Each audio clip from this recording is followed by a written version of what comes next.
Hi guys and welcome to How to Maximize. In this video, I will show you how to edit DNS on Wix website.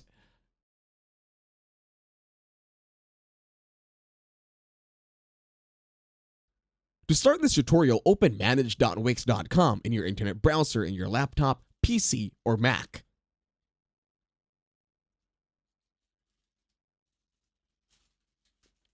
Once you're in manage.wix.com, click on the drop-down that says My Site and then go to My Sites.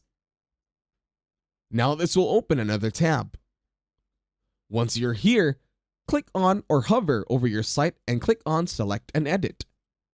Now, in the new browser, let's check on how to manage DNS records.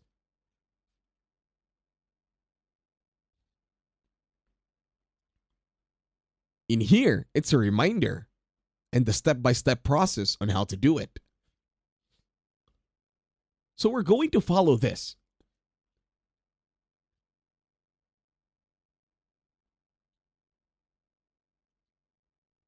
And that's it. Thank you for watching this tutorial. Please leave a like, share, and while you're at it, subscribe to the channel.